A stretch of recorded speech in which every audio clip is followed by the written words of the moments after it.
আজি আমাৰ সুগাৰী food delivery app কোকৰাঝাৰত আমাৰ ষ্টাৰ্ট কৰিছে। আমি আমাৰ সুগাৰী যিটো এপটো হয় আমাৰ অসম চৰকাৰৰ স্বীকৃতিপ্ৰাপ্ত এটা ষ্টাৰ্টআপ কোম্পানী হয়। ষ্টাৰ্টআপ ইণ্ডিয়া ৰেকগনাইজ এটা এপ হয়। আমি 2022 চনত ষ্টাৰ্ট কৰিছিলোঁ ডিব্ৰুগড়ৰ পৰা, আৰু আজি আপোনাৰ অসমৰ আমাৰ কোকৰাঝাৰখন 30 নম্বৰ জেগা। আমি 30 নম্বৰ জেগা ইয়াত আজি ষ্টাৰ্ট কৰিছোঁ। ইয়াতে সুগাৰী যিটো এপটো হয় আপুনি প্লে ষ্ট'ৰ আৰু এপ ষ্ট'ৰত এভেইলেবল পাব।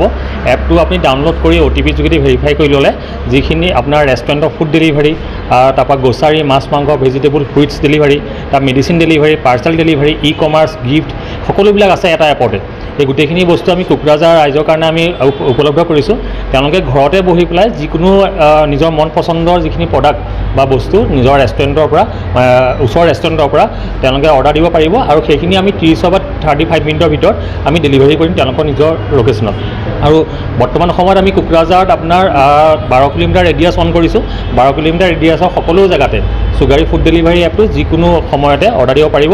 খালি এটা টাইম আছে, ৰাতিপুৱা 8টা বজাৰ পৰা ৰাতি 11টালৈকে এই ডেলিভাৰী ছাৰ্ভিচ এভেইলেবল আছে।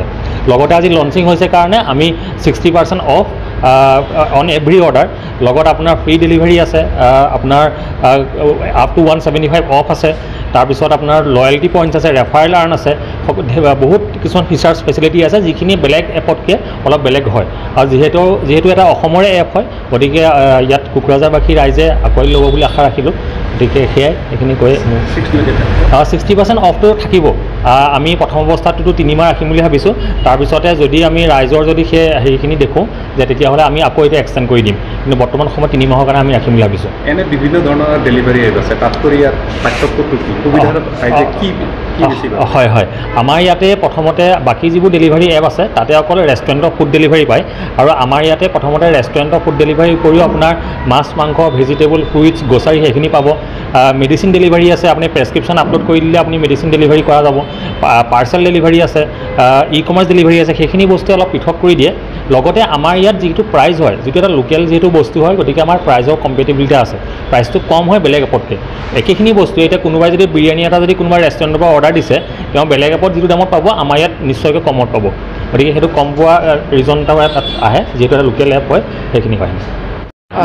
হয়, আজি আমি কোকৰাঝাৰত ষ্টাৰ্ট কৰিলোঁ এই সুগাৰী এপটো, আৰু এই এপত আমি বেচিকেলি এনেকুৱা মানে ডিফাৰেণ্ট ফুড ডেলিভাৰী এপছৰ পৰা আমি ইয়াতে মানে প্ৰাইচটো বহুত ৰিলায়েবল ৰাখিছোঁ, যাতে কোকৰাঝাৰৰ ৰাইজে যাতে এটা ভাল মানে অলপ কম ডিছকাউণ্টতে আপুনি যাতে অলপ প্ৰাইচটো কম পায় এটা ফুডৰ এনজয় কৰিব পাৰে।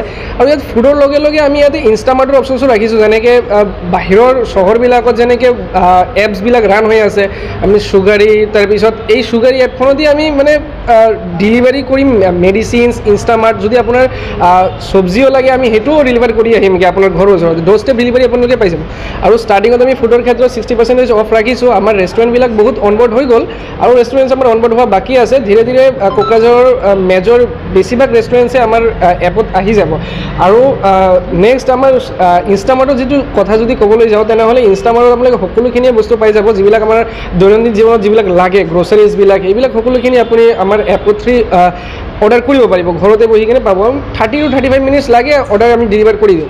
আৰু আগন্তুক দিনত আমি ট্ৰাই কৰিম যাতে আমি এই যিটো অৰ্ডাৰৰ যিটো টাইমিংটো এইটো অলপ কমাব পাৰোঁ, মানে 35 মিনিটছৰ পৰা যদি আমি অলপ 20 to 25 মিনিটছ কৰিব পাৰোঁ আমাৰ কাৰণে আৰু ভাল, আৰু মানুহৰ বাবেও ভাল। তো আশা কৰিছোঁ আগন্তুক দিনত আমি কোকৰাঝাৰৰ মানুহৰ পৰা যে ইহঁতে আমাৰ এই যিটো অসম গভৰ্ণমেণ্ট স্বীকৃতিপ্ৰাপ্ত এই এপখন সুগাৰী, এইটো ইহঁতে মানে মানি ল'ব ইহঁতক, আৰু ইয়াৰ পৰাই ছাৰ্ভিচেছটো ইহঁতে গ্ৰহণ কৰিব। আৰু সেইটোৱে কামনা থাকিল সকলো ৰাইজৰ পৰা। আৰু 60% ডেলিভাৰী প্ৰত্যেকটা ডেলিভাৰীতে আমি বৰ্তমানৰ কাৰণে 60% অফ দি আছোঁ, কাৰণ এইটো যিহেতু আমাৰ এটা ক'ব পাৰি লঞ্চিং ইভেণ্টৰ বাবেহে আমি 60% অফ প্ৰত্যেকটা অৰ্ডাৰতে দিম। আৰু আগন্তুক দিনত আমাৰ এনেকুৱা নহয় এতিয়া আমি 60% অফ দি আছোঁ, আগন্তুক দিনত আমি আকৌ 50%, 40% এনেকুৱা সদায় অফাৰ চলি আছে। ৰেডিয়েশ্যনটো 12 কিলোমিটাৰলৈকে দিয়া আছে বৰ্তমান, আৰু আগন্তুক দিনত আমি ট্ৰাই কৰিম এইটো যাতে আমি অলপ আৰু আগুৱাই যাব পাৰি, যাতে আমাৰ কোকৰাঝাৰৰ পৰা অলপ যেনে ফকীৰা কামৰ মানুহবিলাক আছে ইয়াতে CIT ক্ৰছ কৰি অলপ যাতে আমি যাব পাৰোঁ আৰু এক্সপাণ্ড কৰিব পাৰোঁ বস্তু। আপুনি কৈছে মানে 35 মিনিটছৰ ভিতৰতে প্ৰত্যেকটা ডেলিভাৰী, এই হিচাপত আপোনালোকৰ এমপ্লয়ী ব্যৱস্থা আছে? এমপ্লয়ী ব্যৱস্থা আছে, আৰু এমপ্লয়িজ আমাৰ ডেলিভাৰী ৰাইডাৰ্ছবিলাক যি আছে এইবিলাক নতুন এড হৈ আছে।